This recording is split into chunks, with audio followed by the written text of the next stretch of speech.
संविधान के अनुच्छेद 13 में घोषित किया गया है कि भारत में प्रदत्त कोई भी विधि जिसमें अध्यादेश, आदर्श, उपनिधि, नियम, अधिसूचना, रूढ़ियां और प्रावधान सम्मिलित है, वे मूल अधिकारों के असंगत नहीं होंगी और उस मात्रा तक शून्य होंगी जिस मात्रा तक विभाग 3 के उपबंधों से असंगत है। इसलिए कहा गया है कि राज्य ऐसी कोई विधि नहीं बना सकता जो भाग 3 द्वारा प्रदत्त मूल अधिकारों को छीनती हो अथवा अन्यून करती हो। सामाजिक न्याय प्रदान किए जाने संविधान के अनुच्छेद 14 से 18 तक में प्रत्येक व्यक्ति को समता का अधिकार दिया गया है और विधि के समक्ष समान संरक्षण प्रदान किया गया है। समान परिस्थिति वाले व्यक्ति के साथ समान व्यवहार किया जाएगा। इस प्रकार संविधान में समान न्याय का शासन प्रदान किया गया है क्योंकि कोई व्यक्ति कानून के ऊपर नहीं है। यही कारण है कि प्रत्येक व्यक्ति चाहे किसी भी पद या अवस्था में हो, देश की समान विधि के अधीन रहता है। समान न्याय का सिद्धांत युक्ति युक्त वर्गीकरण की अनुमति देता है, वर्ग विभेद की अनुमति नहीं देगा। नैसर्गिक न्याय का सिद्धांत अनुच्छेद 14 में निहित है। नैसर्गिक न्याय के नियम नैतिकता और सदाचार से उद्भूत हुए हैं, इसमें कोई संदेह नहीं है कि ये धारणाएं विधि शासन का अभिन्न अंग बनाई गई हैं और इससे इनकार नहीं किया जा सकता कि किसी समाज में विधिक नियमों के बनाने में इनका महत्वपूर्ण स्थान है। सामाजिक आर्थिक न्याय सामाजिक नैतिकता की धारणा से उत्पन्न हुए हैं जो आर्थिक शोषण के विरुद्ध हैं और विकसित समाज कालांतर में नैतिक और सदाचार के नियमों को विधिक नियमों में परिवर्तित कर लेता है। सामाजिक न्याय प्रदान करने के लिए संविधान के अनुच्छेद 15 में प्रत्येक नागरिक को धर्म, जाति, लिंग, मूल वंश, जन्म स्थान के आधार पर विभेद करने से प्रतिबंधित किया गया है। स्त्रियों और बालकों के लिए राज्यों को विशेष प्रावधान बनाने की शक्ति दी गई है। राज्यों को शैक्षणिक रूप से पिछड़े वर्गों, अनुसूचित जातियों एवं जनजातियों के लिए विशेष व्यवस्था करने के लिए कहा गया है। महिलाओं के उत्थान के लिए उन्हें नौकरी में विशेष आरक्षण, बाल श्रम रोकने, स्कूली शिक्षा प्रदान करने विशेष अधिकार दिए गए हैं। महिलाओं के उत्थान के लिए राष्ट्रीय महिला आयोग अधिनियम 1990 की स्थापना की गई है, जिसका मुख्य कार्य महिलाओं के संवैधानिक व विधिक अधिकारों की रक्षा करना है, निगरानी रखना और उनमें सुधार के लिए सरकार को सिफारिश करना है। समाज में फैली कुरीतियों को दूर करने के लिए किसी भी व्यक्ति को सार्वजनिक स्थान में प्रवेश के लिए किसी निर्योग्यता, दायित्व या प्रतिबंध के अधीन अनुच्छेद 15(2) के अनुसार नहीं रखा गया है। राज्य को पिछड़ा वर्ग के नागरिकों की उन्नति के लिए विशेष प्रावधान के लिए अनुच्छेद 15(4) में निर्देशित किया गया है। सामाजिक न्याय प्रदान करने के लिए सामाजिक आर्थिक रूप से पिछड़े लोगों को नौकरी में आरक्षण प्रदान किया गया है। लोक सेवा में अवसर की समानता का अधिकार अनुच्छेद 16 में दिया गया है। सामान्य कार्य के लिए सामान्य वेतन दिए जाने का प्रावधान रखा गया है। राज्याधीन नौकरियों या पदों पर नियुक्ति के संबंध में सब नागरिकों को अवसर की समानता प्रदान की गई है। धर्म, मूल वंश, जाति, लिंग, उद्भव, जन्म स्थान, निवास के आधार पर नौकरियों में कोई अयोग्यता या भेदभाव नहीं किया जाएगा। इसी प्रकार अनुच्छेद 325 के अनुसार धर्म, मूल वंश, जाति, लिंग के आधार पर किसी व्यक्ति को निर्वाचक नामावली में शामिल किए जाने से अयोग्य नहीं माना जाएगा। प्रत्येक 18 वर्ष के वयस्क को मताधिकार प्रदान किया गया है। भारतीय समाज सदियों से रूढ़ी, प्रथा, अंधविश्वास, सामाजिक कुरीतियों से ग्रस्त रहा है। जाति, धर्म, भाषा, क्षेत्र के नाम पर समाज को बांटा गया है। इस सामाजिक असमानता को समाप्त करने के लिए अस्पृश्यता निवारण अधिनियम 1955 अनुच्छेद 17 के अनुसार बताया गया है। अछूतपन के विरुद्ध गारंटी दी गई है। अछूतपन के आधार पर किसी को अयोग्य ठहराना दंडनीय है। कोई भी व्यक्ति सार्वजनिक पूजा स्थल पे जा सकता है, किसी घाट, पवित्र कुओं, तालाब, जलधारा, झरने में नहा सकता है। अस्पृश्यता से उत्पन्न अयोग्यता को दंडनीय अपराध घोषित किया गया है। जन्म, रोग, मृत्यु से उत्पन्न सामाजिक बुराइयों का अंत किया गया है। उपाधि तथा उपहारों पर रोक लगाई गई है ताकि सामाजिक समानता अनुच्छेद 18 के अनुसार बनी रहे। संविधान में किसी भी व्यक्ति को उसके प्राण, दैहिक स्वाधीनता से विधि द्वारा स्थापित प्रक्रिया के अनुसार ही वंचित किया जाएगा।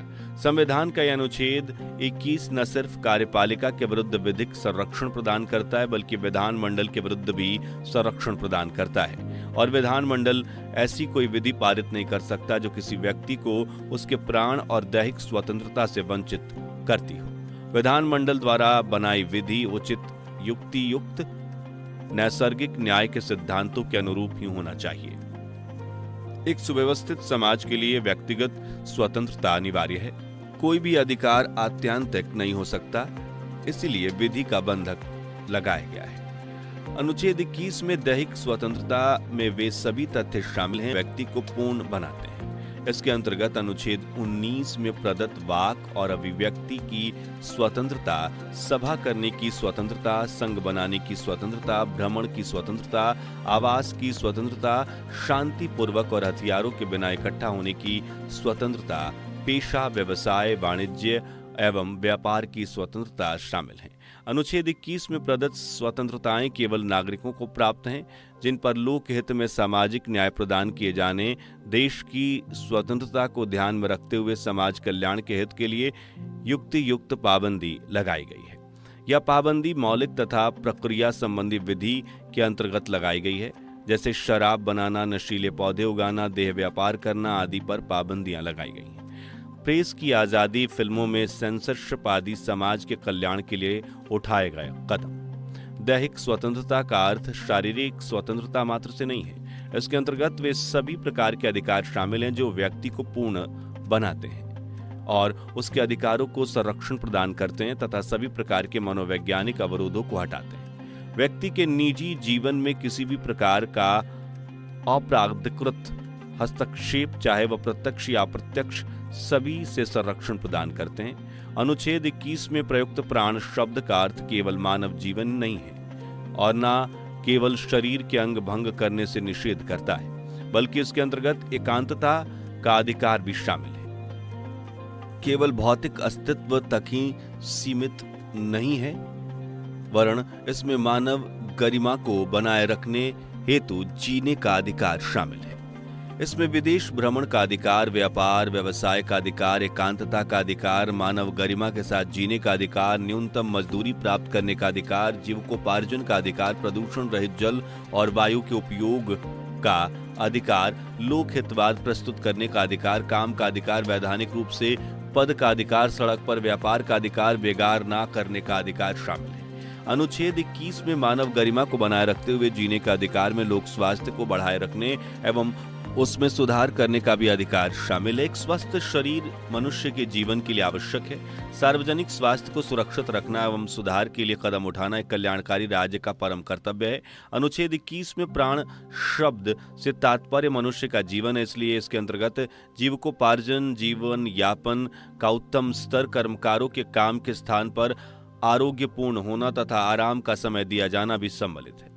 इसमें कर्मकारों के काम की क्षमता में वृद्धि होती है एवं स्वस्थ कर्मकार ही अपने परिश्रम के फल का लाभ उठा सकता है। चिकित्सा सुविधाएं कर्मकारों के स्वास्थ्य को संरक्षित रखने के लिए आवश्यक हैं।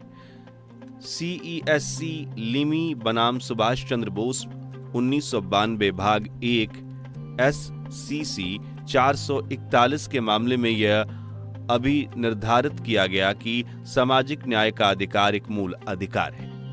कर्मकारों का स्वास्थ्य प्राण के अधिकारों का एक आवश्यक तत्व है और स्वास्थ्य से तात्पर्य केवल बीमारी से रक्षा नहीं बल्कि पूर्ण शारीरिक, मानसिक और सामाजिक कल्याण से है। श्रमजीवी महिलाओं का यौन शोषण, प्रतिकर एवं पुनर्वास के लिए मार्गदर्शक सिद्धांत प्रतिपादित किए गए हैं।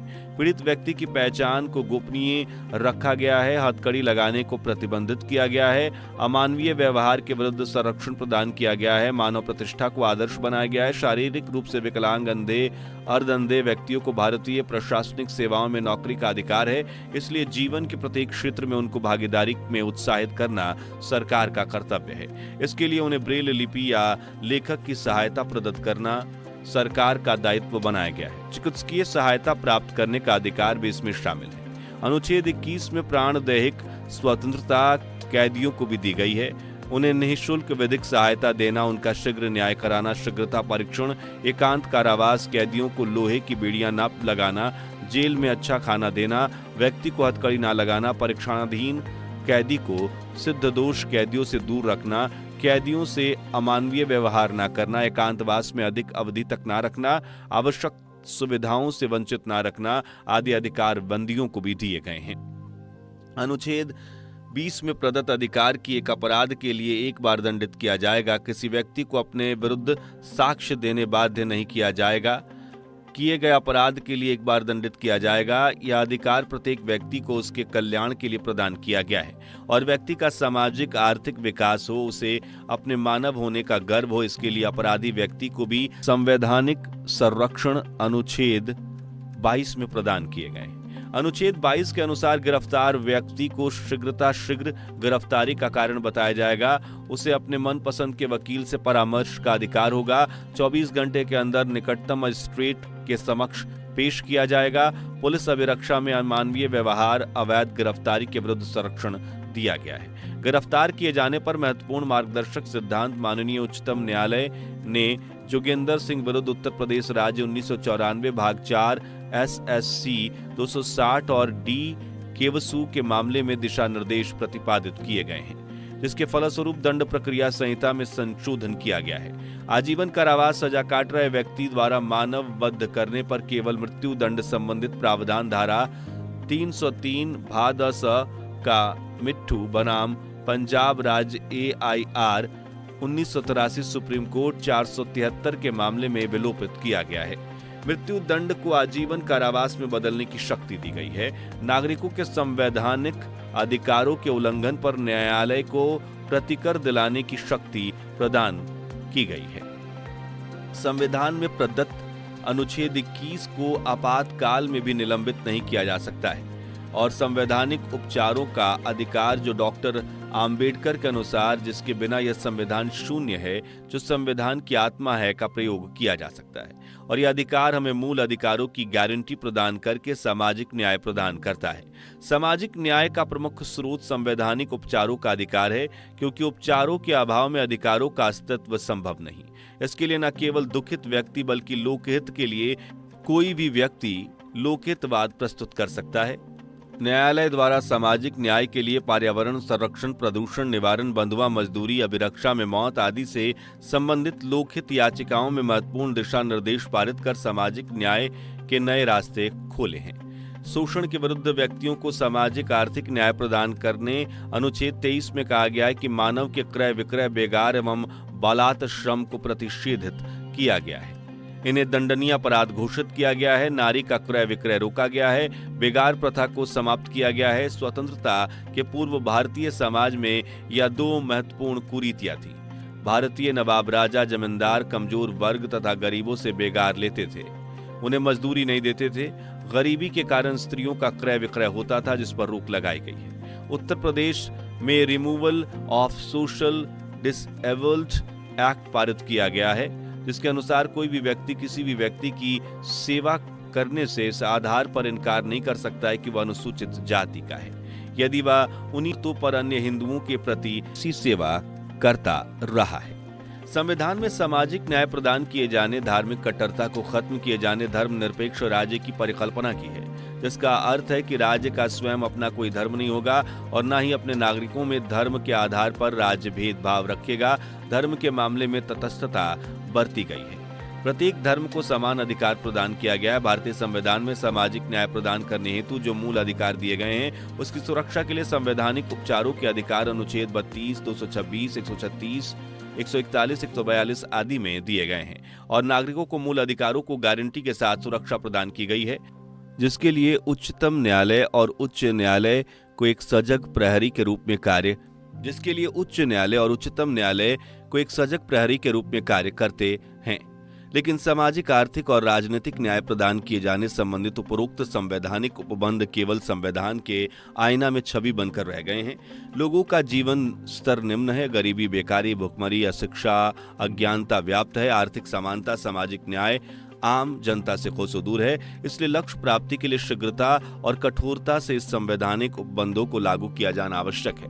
आज हमारे देश में सामाजिक, आर्थिक, राजनीतिक न्याय प्राप्त करना आम जनता के लिए मुंगेरी लाल के हसीन सपने और परिलोक की कहानी है। सामाजिक न्याय चुनावी मरुस्थल में मृग तृष्णा के रूप में जनता को दिखाया जाता है, लेकिन सामाजिक, आर्थिक और राजनीतिक न्याय प्रदान किए जाने संबंधित उपरोक्त संवैधानिक उपबंध केवल संविधान के आईना में छवि बनकर रह गए हैं। लोगों का जीवन स्तर निम्न है, गरीबी, बेकारी, भुखमरी, अशिक्षा, अज्ञानता व्याप्त है। आर्थिक समानता, सामाजिक न्याय आम जनता से कोसों दूर है। आज हमारे देश में सामाजिक, आर्थिक, राजनीतिक न्याय प्राप्त करना आम जनता के लिए परिलोक की कहानियां हैं। सामाजिक न्याय चुनावी मरुस्थल में मृग तृष्णा के रूप में जनता को दिखाया जाता है। सभी राजनीतिक दलों के चुनावी घोषणा पत्र सामाजिक, आर्थिक, राजनीतिक न्याय प्रदान किए जाने के नारे से भरे रहते हैं, लेकिन कोई भी दलगत, जातिगत, व्यक्तिगत राजनीति से उठकर देश हित में न्याय प्रदान नहीं कर पाता। देश की अधिकांश जनता गांव में रहती है। गांव में आज भी आजादी के 77 साल बाद भी बिजली, पानी, सड़क की सुविधाओं का अभाव है। देश की आधी आबादी लगभग अशिक्षित, अल्प शिक्षित, अर्धशिक्षित है। 30% लोग गरीबी का जीवन जी रहे हैं। एक समय का भोजन भी उनके लिए नसीब नहीं है। आज भी गांव की अधिकांश आबादी दिशा मैदान को जाती है। गांव में स्वास्थ्य, शिक्षा जैसी बुनियादी सुविधाओं का अभाव है। देश के गांवों में लोगों का जीवन स्तर निम्न है। मनोरंजन साधनों का अभाव है। अधिकांश लोग गांव में आज भी जुआ, शराब को मनोरंजन का साधन समझते हैं। गांव में पानी लाने आज भी मीलों जाना पड़ता है। घरों में फ्लैश लैट्रिन नहीं है। लोग खुलेआम जानवरों की तरह निस्तार करने को मजबूर हैं। देश के ग्रामीण क्षेत्रों में शिक्षा का अभाव है। लोगों को पढ़ने के लिए कोसों मील दूर जाना पड़ता है। बीमार पड़ने पर घंटों बाद शहरों में स्वास्थ्य सुविधाएं मिलती हैं, तब तक अनेक लोग रास्ते में दम तोड़ चुके होते हैं। देश में अधिकांश गांवों को जोड़ने वाली पक्की सड़क नहीं है। शहर में सड़क की यह स्थिति है कि मर्द को भी प्रसूति दर्द का एहसास करा दे। बिजली नाम के लिए आती है, केवल मोहिनी के रूप में दर्शन देकर चली जाती है, जिसके कारण लाखों हेक्टेयर की खेती असिंचित रह जाती है। किसानों को समय पर बिजली, खाद, बीज, पानी नहीं मिलता।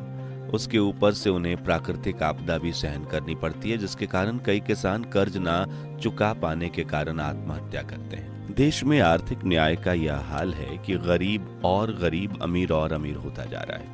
शेयर बाजार देश के व्यापार व्यवसाय पर बड़े व्यापारी, उद्योगपति, औद्योगिक घरानों का राज्य है। सरकार का अति आवश्यक वस्तुओं, दाल, शक्कर, आटा के बाजार भाव पर नियंत्रण नहीं है। महंगाई आसमान छू रही है। पेट्रोल, डीजल जैसी अति आवश्यक वस्तुओं के दाम सरकार के नियंत्रण से बाहर हैं।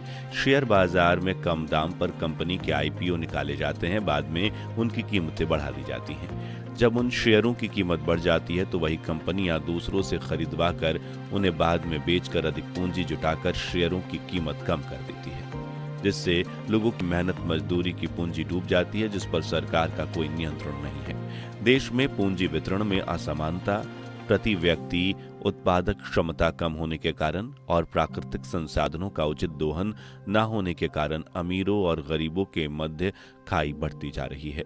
आय, वेतन, आर्थिक संसाधनों का आसमान वितरण है। प्रति व्यक्ति आय कम है। देश में भ्रष्टाचार के कारण शासकीय नीतियों का लाभ आम जनता प्राप्त नहीं कर पाती है। भ्रष्टाचार का यह हाल है कि आज के बाद देश की सड़कों के लिए जितना धन दिया गया, उससे सोने की सड़कें बन सकती थीं, तथा बांध और तालाब पर इतना पैसा व्यय किया गया कि उनकी दीवारें चांदी की बन सकती थीं। यदि 100 रुपए सामाजिक, आर्थिक, राजनीतिक न्याय प्रदान किए जाने का बजट में प्रदत्त किए जाते हैं तो मात्र 10 रुपए इस काम में आते हैं और 90 रुपए भ्रष्टाचार की भेंट चढ़ जाते हैं। यही कारण है कि आज इससे लड़ने एक अन्ना हजारे नहीं, हजारों हजार लोग देश को चाहिए। कोई ईमानदार की बात नहीं करता है।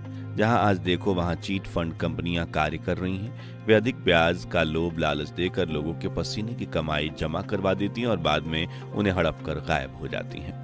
देश में जमा के नाम पर नाममात्र का ब्याज सरकारी बैंक देती है, जबकि वही बैंक लोगों को बढ़ी हुई ब्याज दर पर ऋण देती है। इसलिए उसी ब्याज दर पर बैंक को भी लोगों को जमा पर ब्याज देना चाहिए, जिससे लोगों का रुझान सरकारी बैंकों की तरफ बढ़ेगा। देश में सामाजिक न्याय का प्रश्न हो तो साक्षरता की कमी है। लोग आज भी सदियों पुरानी रूढ़ी, अंधविश्वास, परंपरा से जुड़े हुए हैं। आजादी के पूर्व के अधिकांश लोग जो अशिक्षित हैं वो अंगूठा छाप हैं, लेकिन स्वतंत्र भारत के स्वतंत्र नागरिक भी सर्व शिक्षा अभियान के नाम पर करोड़ों रुपए खर्च किए जाने के बाद साक्षरता के नाम पर केवल हस्ताक्षर करना जानते हैं।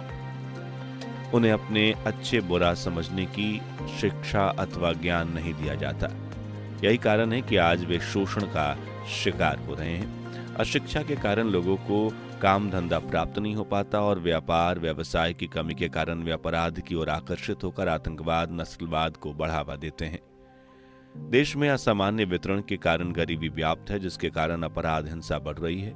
सरकारी नीतियों के विरोध में नक्सलवाद आतंकवाद पनप रहा है। देश में हजारों बेगुनाह प्रतिवर्ष आतंकवाद का शिकार होकर मौत के भेद चढ़ जाते हैं। जहां तक देश में स्त्रियों की दशा का सवाल है तो वह दयनीय है। स्त्रियों संबंधित अपराध लगातार दिन प्रतिदिन बढ़ रहे हैं। आज भी स्त्री का जन्म होना बुरा माना जाता है, जिसके कारण भ्रूण हत्या जैसे अपराध से देश जूझ रहा है, जिसके कारण देश के कई राज्यों में स्त्री पुरुष अनुपात में कमी आई है। स्त्रियों को आज भी अपनी इच्छा के अनुसार व्यवसाय व्यापार विवाह करने की छूट नहीं है।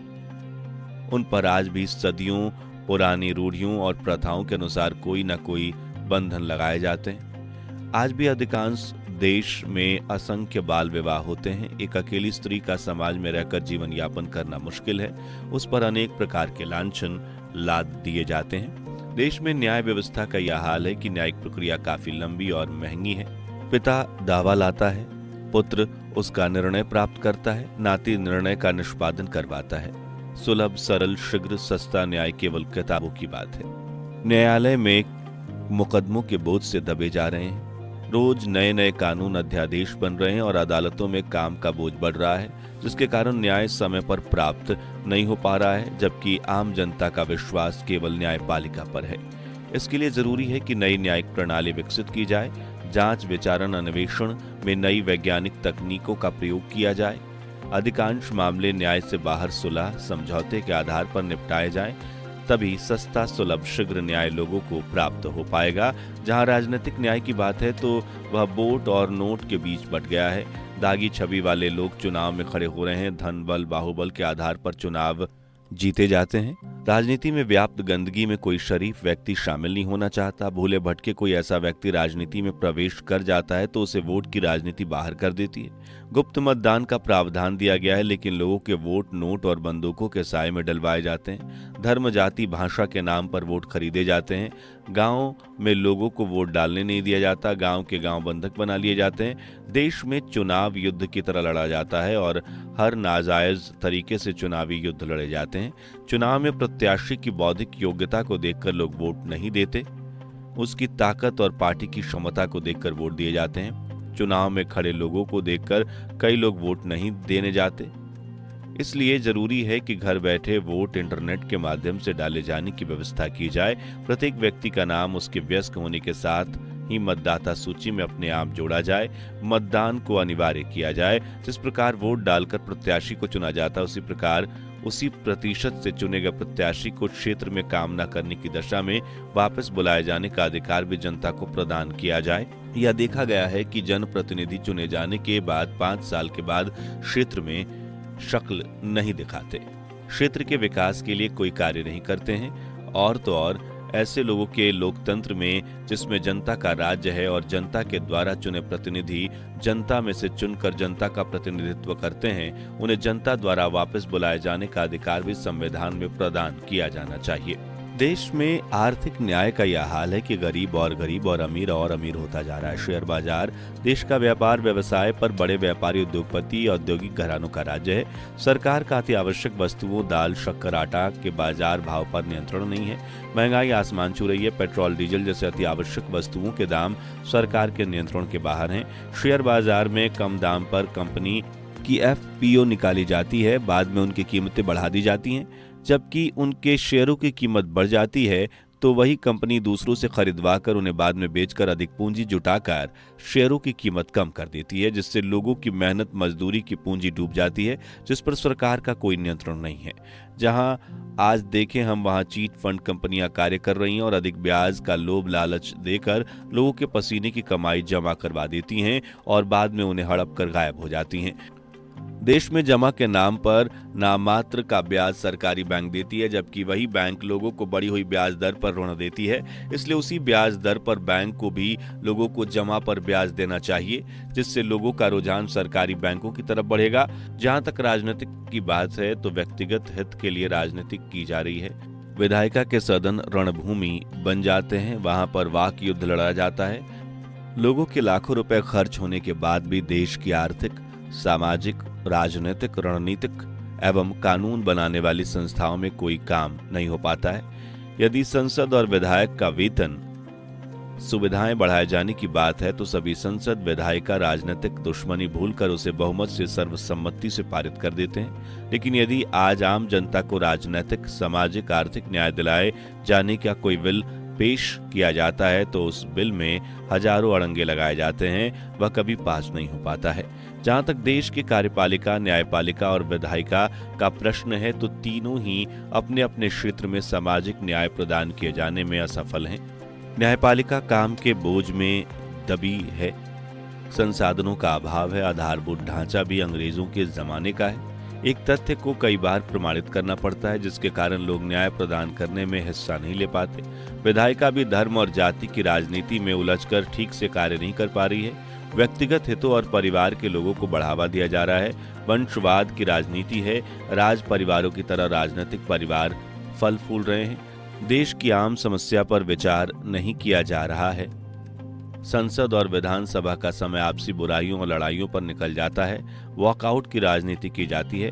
कार्यपालिका का प्रश्न है तो वह पैर से सिर तक भ्रष्टाचार में डूबी हुई है। वहां पर कोई भी कार्य विधि और नियम के अनुसार नहीं होता। सभी काम व्यक्ति की हैसियत के अनुसार किए जाते हैं। यही कारण है कि आज हम आम जनता का लाखों रुपए खर्च करके सांप्रदायिकता, क्षेत्रवाद, भाषावाद, अलगाववाद, धार्मिक अंधविश्वास जैसे कच्चे पथरीले रास्तों पर चल रहे हैं। करोड़ों रुपए खर्च करके अशिक्षा, बेकारी, गरीबी, भुखमरी, आतंकवाद, नक्सलवाद से जूझ रहे हैं और अरबों रुपए खर्च करके भ्रष्ट अधिकारी, कर्मचारी, नेता, व्यापारी, उद्योगपतियों के मध्य जी रहे हैं, जिसके कारण सामाजिक न्याय सपने की बात लगती है। सामाजिक न्याय को जो अधिकार स्वरूप प्राप्त होना था आज भीख के रूप में मांगा जा रहा है। यदि संविधान के अनुसार कार्य किया जाए तो सामाजिक न्याय दूर की बात नहीं है। शाम के अंधेरे के बाद सुबह होती है, रास्ता भूले लोग अपने घर वापस आते हैं। यदि व्यक्तिगत हित छोड़कर देश हित में संविधान के अनुसार कार्य किया जाए तो सामाजिक न्याय परिलोक की बात नहीं है। अंबेडकर, गांधी, नेहरू, सुभाष के सपने का भारत बन सकता है। उमेश जबलपुरी।